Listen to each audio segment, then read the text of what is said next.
Hello class. So here you see that I've taken the chapter 9 soldier head and modeled it out and have subsequently removed half of the face. At this time I'm going to mirror it over to the other side so that way I'm perfectly proportionate on both sides. So we're going to change our drop down list to polygons, go to mesh, click on the options box next to mirror geometry. I exist in the positive X side, so therefore I'm going to mirror it over to the negative X side.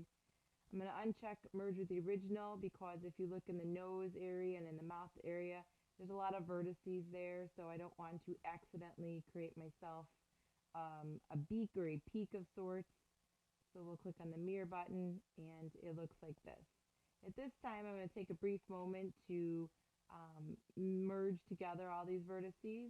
We'll go into vertex mode and I might even take my time by doing this in 2 subsequent times. So I've got all those selected. We'll go to edit mesh, click on the options box next to merge. My threshold is set pretty small. We'll click the apply button.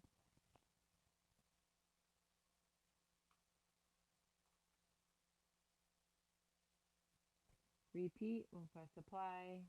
I still am verifying as I do this that I don't have any multiple vertices beaking together. And we'll wrap it up at the bottom, press the apply button. And now my face is 100% closed up. We'll close that menu and close this out. So the next step is after you've modeled out the head and you're pretty happy with the placement in terms of the different profiles, both from the side and the front, and of course from the top view that you still don't have a square or a cube-like head. It is actually round in the shape of a head as one would expect. So what we're going to do at this time is give you 2 different options as to how to go about finishing off the back side of the head. So I'm going to go to object mode and let's open up myself the channel box.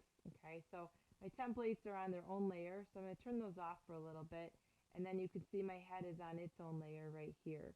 So what I'm going to do actually is duplicate this head. So I'm going to select it and press Control D to duplicate. I'm just going to move it off to the side for a little bit.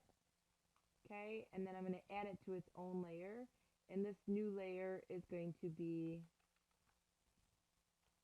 head sphere, meaning that I'm going to use a sphere to model out the back side of that head.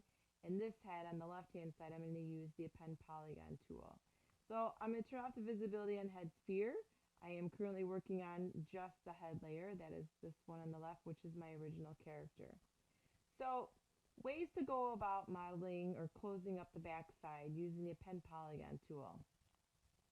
First I'm going to go to my modify and go to center pivot. It kind of bugs me when the move tool is way down at the origin, so I always like to kind of have it centered on the object. Alright, so then the next thing I'm going to do is take a good look at the outside edges of your face, and what we're basically going to do is almost fill hole. So we could use a fill hole option and then slice it up later on, or use the Append Polygon tool. If I use the fill hole, it's going to try to fill in the eyes, and awkwardly it's going to try to fill in the bottom as well, which I'm going to avoid doing that. So in doing so, I'll use the Append Polygon tool, which is under the Edit Mesh menu. And the Append Polygon tool, basically we're going to click on one side and click on the opposite side and press the Enter key, and that pretty much finishes it off for me. Okay, I've got a quadratic face. It's fully closed off on both sides, and I'm certain that I've selected the same 2 edges in symmetry basically, which allows me to just keep moving upwards. So I can press the G key to repeat the last tool, click on the Append Polygon tool once again. Now this time, because I have a bottom one that exists, I'm actually going to select 3 times, once on the left, once on the bottom, and once on the right. And the reason for selecting on the bottom is to ensure that these edges in the middle here are actually making contact with one another. That's the biggest thing. So the G key, or click on Append Polygon once again, and I'm going to continue going through this process.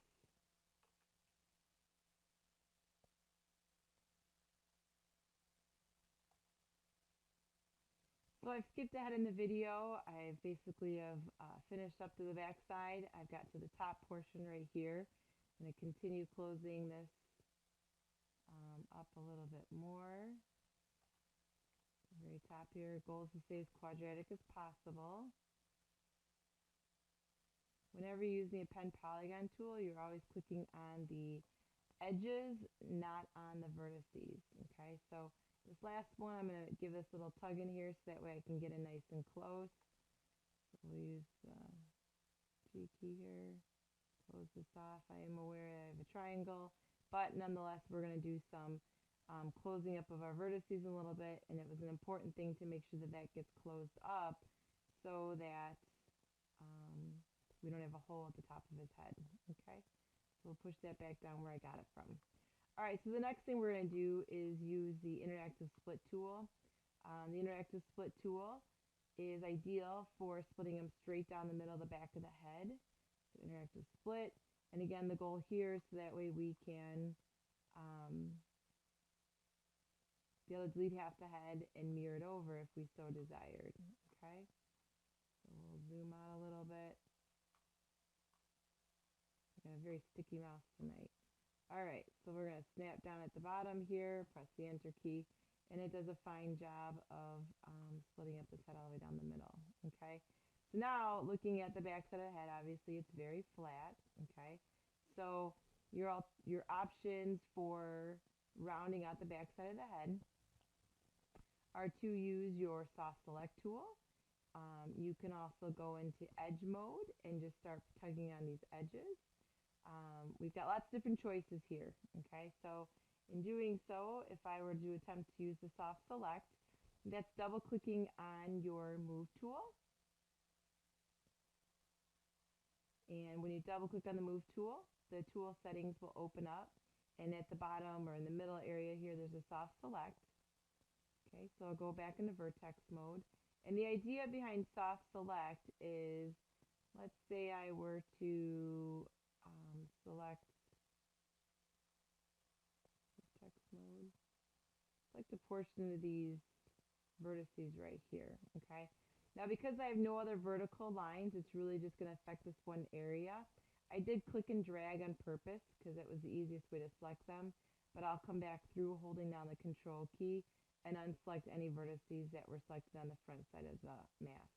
Okay, so now I've got those selected, and the way soft select works, it basically allows you to pull on a selection of vertices, and it also, as you can see, tugs on some of the higher ones up there as well. Okay, you can manipulate the soft select tool a little bit. So if my severity cuts off too soon, which is the black zone, I can modify it. I can drag the red zone down a little bit more, so then I have greater ability to control how much of the vertices are actually going to be affected when I use the soft select tool. Okay, so you can make slight changes over here. If you toy around with it and it doesn't work out, of course, you can always go back to the reset tool, which I recommend that you do at the end of using soft select regardless, just so that way you don't accidentally attempt to move one vertex and instead you get a bunch of vertices instead. Okay, so I'll finesse a couple of these up here at the top, and you can use the edge mode. Again, you can use the vertex mode. Obviously his head is caving in quite drastically up here, so we'll select some of these and pull these out. A lot of it's a visual placement of it, giving you a good feel for how things are going to land on your head. And certainly it is not a rounded out head by any means at this point, but it's getting you at least in that right direction on the back side.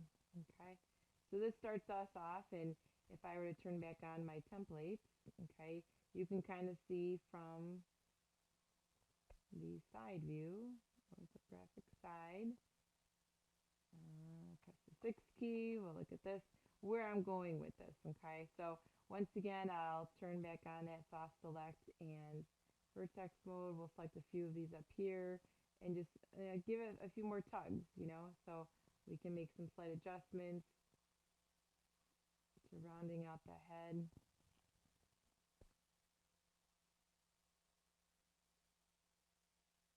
Okay, overall I think my object is a little low from where I want it to be. We'll match it up with the nose and the head as well. So that looks pretty well rounded up here at the top. So we'll continue going back into vertex mode. Oops, did not mean to do that. And select a few of these. Move these down. Slight and subtle. I'm getting to a danger zone here. I'm going to get out of side view. Kind of want this to be my focus area right there. That's using, oops, too high, too high.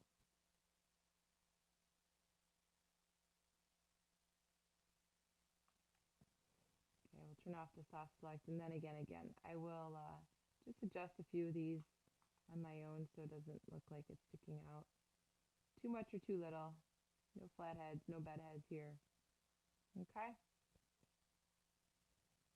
So on where we will continue manipulating these into this area down here. I'll start swiping so that way I can get both sides of these. And this is basically where I ended the base of my head. These down here. Let me turn off those templates. You can kind of see what we're working with. Oops, I've got one more vertex way down yonder. We'll pull that way out there. All right. This basically rounds out my head from an interesting perspective.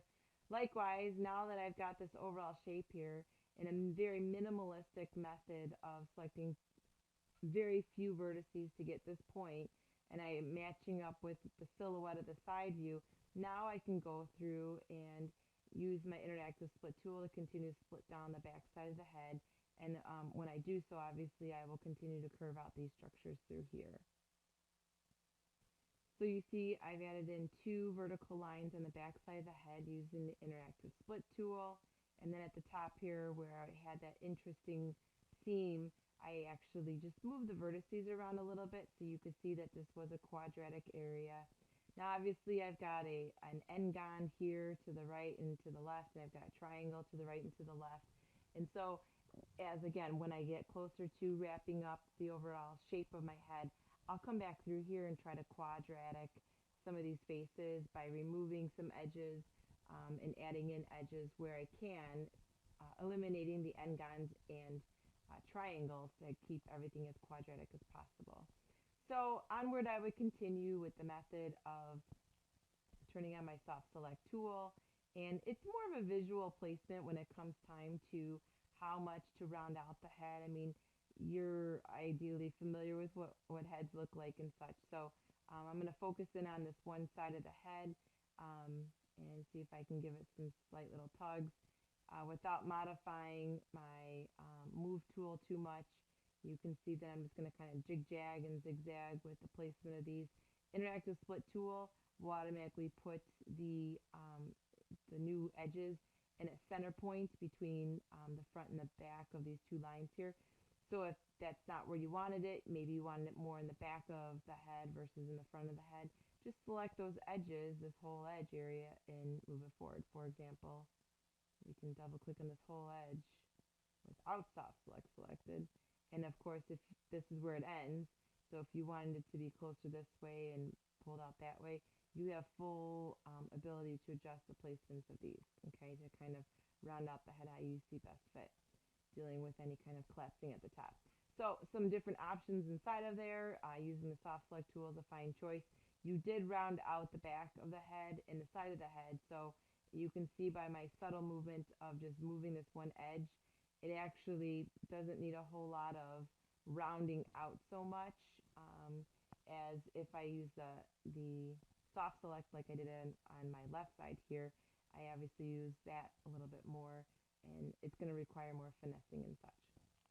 So that gives you a bird's eye view of how to go about rounding out the character's head and finishing off the back side using this one method. And the goal of this method is to create a sphere and attach it to the back side of the head. So here's my side view. I'm going to create a polygonal sphere.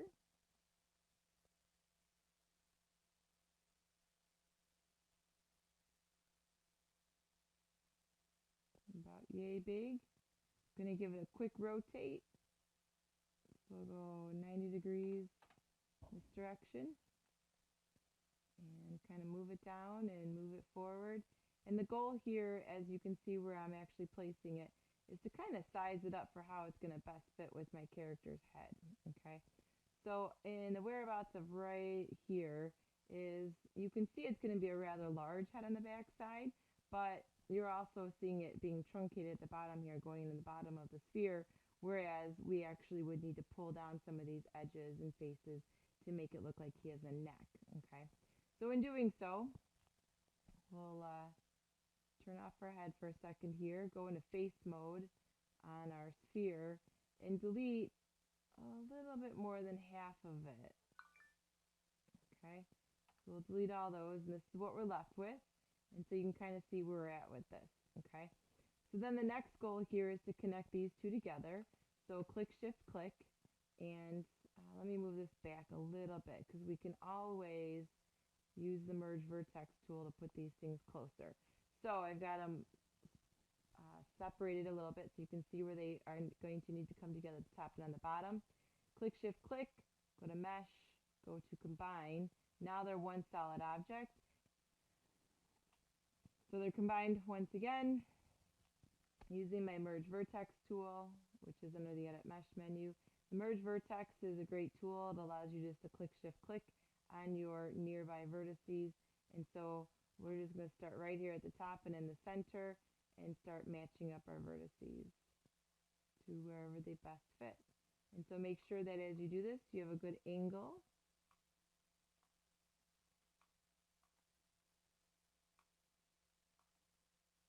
Go into vertex mode and move a few of these vertices around here, kind of separate them out. Use the scale tool, drag them so they're flatter, and then I'm going to pull them apart a little bit, and then use the move tool and move them down so they're not all kind of clustering up over here. Okay, give me a greater chance to kind of work around here. Go back to our merge vertex tool.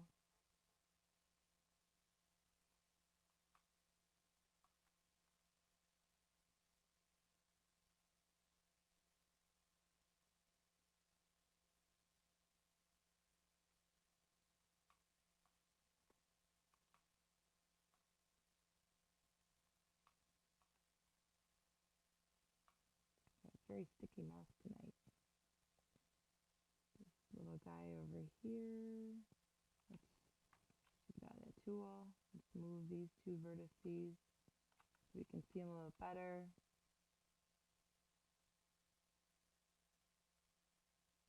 Move this little guy so you can see it.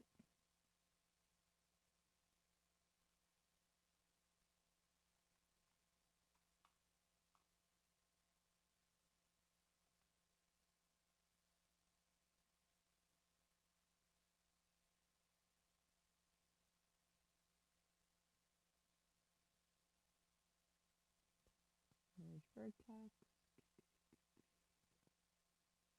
One's going to go here. This one actually goes way down there.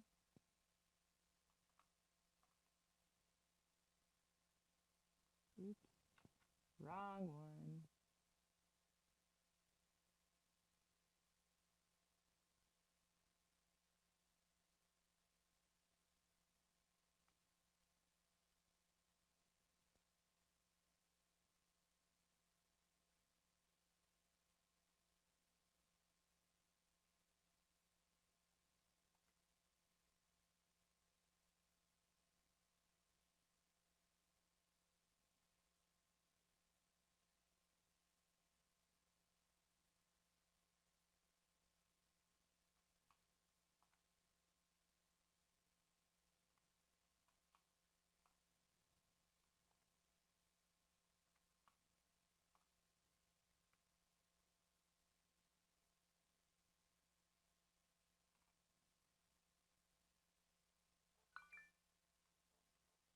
Okay, so the cool thing about doing it this way is that you already have a rounded out backside of the head, and these extra edges and vertices and faces at the bottom don't need to stay here. We obviously can get rid of them.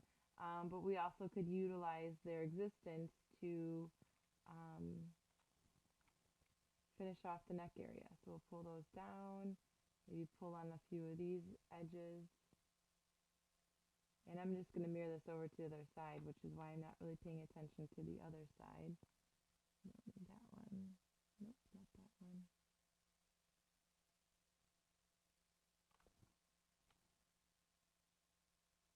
Okay, so you can kind of see we've got the neck area right here. It could come out a little bit along with, might be too much. That one. Pull this out, and so we'll just kind of gradually work our way up. It's not that one either. Move these back a little bit, and so kind of pull and tug, pull and tug, pull and tug until you can round it out to the right distance that you're looking for the back side of the head. Oops. I didn't select that one either. I am just over clicking. Okay.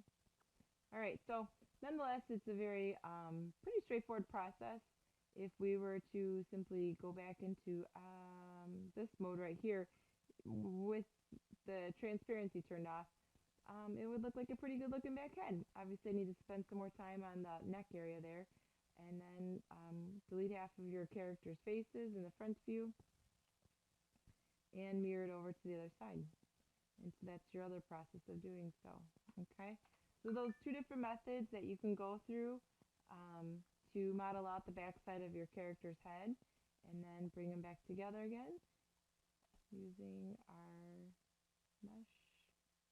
Oops, come on. Oh, no, it's already done right.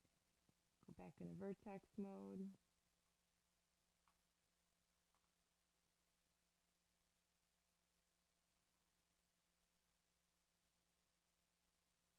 It looks interesting because you're looking at both the front and the back side. So we'll click on our merge options, press apply.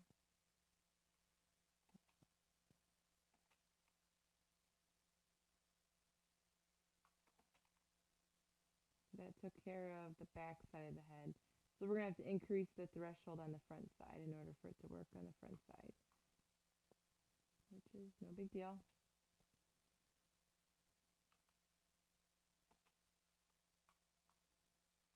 We'll close this guy up.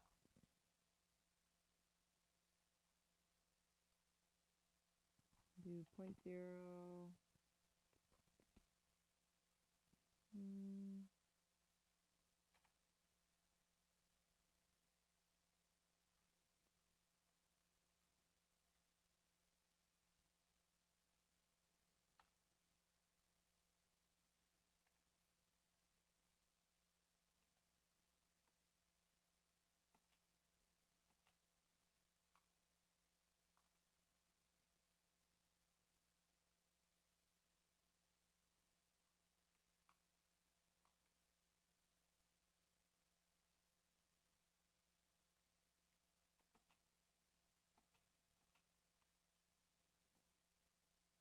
So we were able to effectively close off the front and the back and mirror both sides.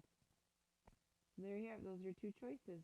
Hopefully this video was helpful for you in modeling out the back side of your head. Either method is a fine choice, so consider your options wisely. Have a great night.